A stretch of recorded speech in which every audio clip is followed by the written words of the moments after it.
أما بعد أعوذ بالله من الشيطان الرجيم بسم الله الرحمن الرحيم ومكروا ومكر الله والله خير الماكرين ইসলামী আন্দোলন গাজীপুর মহানগর জেলা কর্তৃক আয়োজিত আজকের এই গণসমাবেশে উপস্থিত জাতীয় নেতৃবৃন্দ, উপস্থিত বিভিন্ন থানা ওয়ার্ড থেকে আগত সংগ্রামী সাথী ও বন্ধুগণ, আপনারা দীর্ঘদিন যাবৎ আমরা নিজেরা এবং অনেকেই বলে থাকতাম এবং বলে এসেছিলাম, ইনশাআল্লাহ এমন একদিন আসবে, আগামী দিন হবে ইসলামের দিন, আগামী দিন হবে কোরআন সুন্নাহর দিন, আগামী বাংলাদেশ হবে খেলাফতের বাংলাদেশ, আগামী বাংলাদেশ হবে শাসনতন্ত্র আন্দোলনের বাংলাদেশ, আগামী বাংলাদেশ হবে নবী মুহাম্মদ সাল্লাল্লাহু আলাইহি সাল্লামের কেউলির বাংলাদেশ।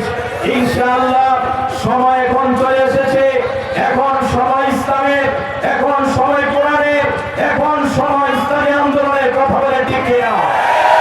গত কিছুদিন আগে যেই কোরআনগার শিক্ষক বিশ্ববিদ্যালয়ে রমজান মাসে কোরআন তেলাওয়াত করতে দেয় নাই, সেখানে শিরকি আকীদা সম্পন্ন রবীন্দ্র জয়ন্তী পালন হতে পারে, রবীন্দ্রনাথের ঠাকুরের সেই কুখ্যাত শিরকি গীতা পাঠ হয়, কোরআন তেলাওয়াত হয় না।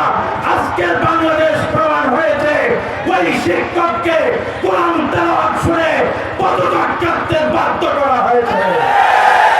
সুতরাং সুদীজন হুঁশিয়ার, চরমোনায় পীর গণার শুধু খানকার পীর আর ময়দানের পীর নয়, সাইয়্যিদুনা আবু বকরের ভূমিকায় আয়ান কুসুদ্দিন ওয়ানা হাই, যেখানে ইসলাম আঘাতপ্রাপ্ত হবে সেখানেই প্রতিঘাত করা হবে।